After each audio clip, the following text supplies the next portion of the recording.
70% of employee engagement variance is driven by managers.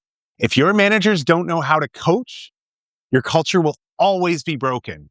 Here's the difference. I've been the bad manager. Early in my career, I thought management having all the answers, being the smartest person in the room, and solving everyone else's problems. My team came to me for everything. What should I do about this? How do I handle that? And I loved it. I felt like I was adding value. I was the star in my movie. Until my best person quit. Exit interview. I don't feel like I'm growing. You solve everything for me. I need a role where I can actually make decisions. It gutted me. I thought I was helping, but what I was really doing was creating dependency. Here's what I learned. Great managers don't have all the answers. They ask the questions that help their team and find the answers. That's coaching. And it's the difference between a team that needs you for everything and a team that can operate without you. 70% of engagement is driven by managers. If you're managing instead of coaching, it means that you're the bottleneck. So, the problem with managing, most managers default to managing, not coaching. And here's what that looks like. Firstly, you solve their problems for them. Team member, I'm stuck on the issue. Manager, here's what you should do. It feels efficient, but you just taught them to come to you for every time that they are stuck. 2, your one-on-ones have become status updates. What are you working on? How is the project going? Any blockers?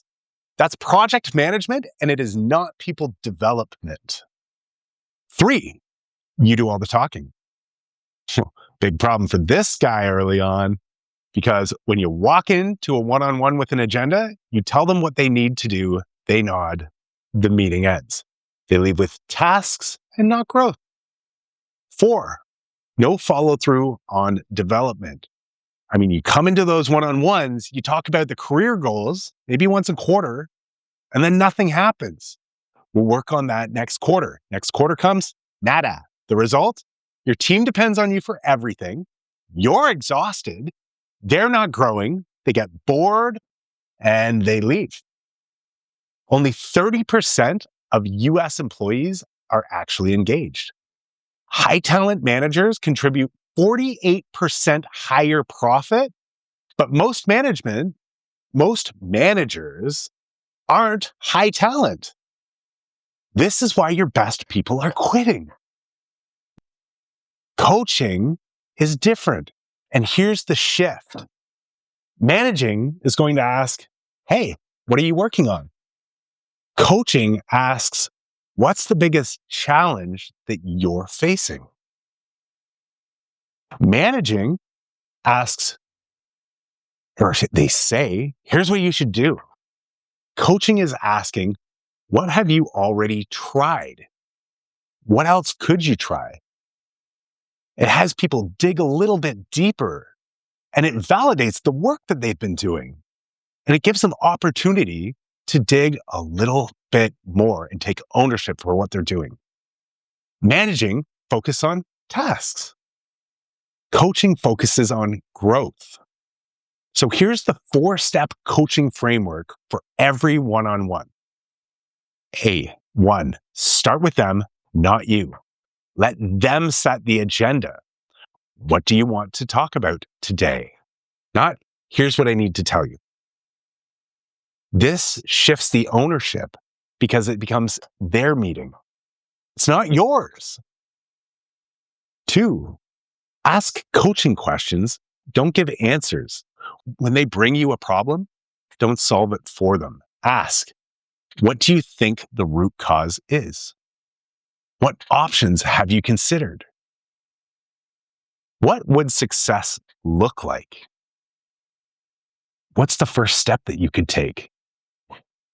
You're building their problem-solving muscle, and you're not creating dependency on you. 3, Focus on growth, not just tasks. So every one-on-one should include, what did you learn this week? What skills do you want to develop? And how can I support your growth?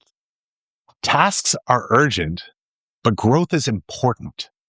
If you only focus on tasks, they're going to plateau and leave. 4, end with clarity and ownership. This is the same thing that I've done with life coaching clients, and it works the exact same in this industry. Close every one-on-one with, what are you taking away from this conversation? What is your next step? And what support do you need from me? They're going to leave with clarity, not confusion, and ownership rather than tasks. So the shift in action goes from a bad one-on-one, manager, how's the project? Team, stuck on X. Manager, do Y. Team, okay. It's 10 minutes, 0 growth. A good one-on-one, manager, what's your biggest challenge this week? Team, stuck on X.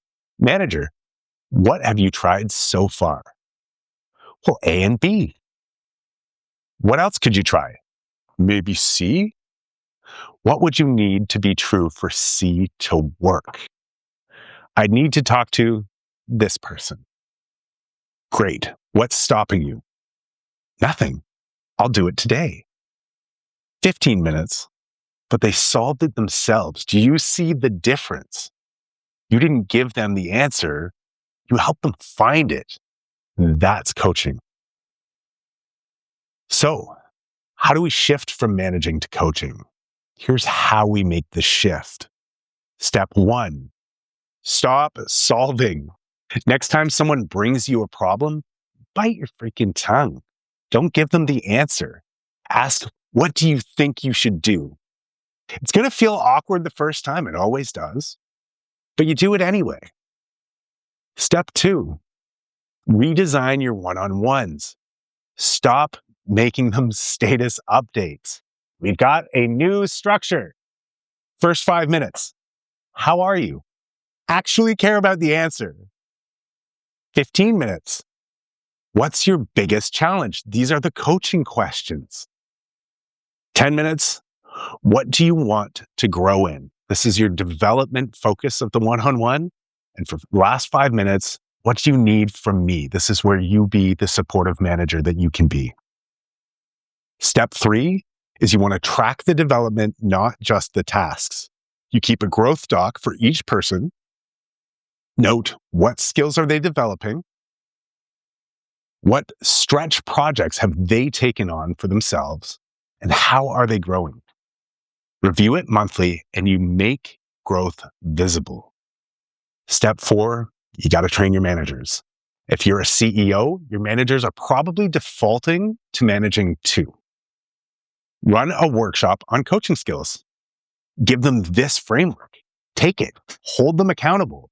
Because if they're creating dependency instead of autonomy, you're losing people and you're making the work suck. So here's the return on investment. Teams with coaching managers have 48% higher profit.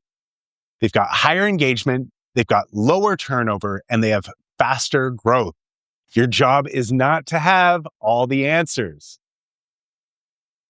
It's to help your team find theirs. That person who quit because I was solving everything for them, it was the best thing that had happened to me. It forced me to ask, am I developing my team or am I just managing tasks? If you're exhausted because your team needs you for everything, that's a sign that you're managing and you're not coaching. And if your best people keep leaving, that's a clear sign that they're not growing. Coaching changes all that. You build a team that can operate without you, a team that grows, and a team that stays. That's what great leadership looks like. If you want the one-on-one coaching framework, comment one-on-one and I'll shoot it over to you. Or if you want help training your managers to coach instead of manage, the link in the description. Build something worth being proud of.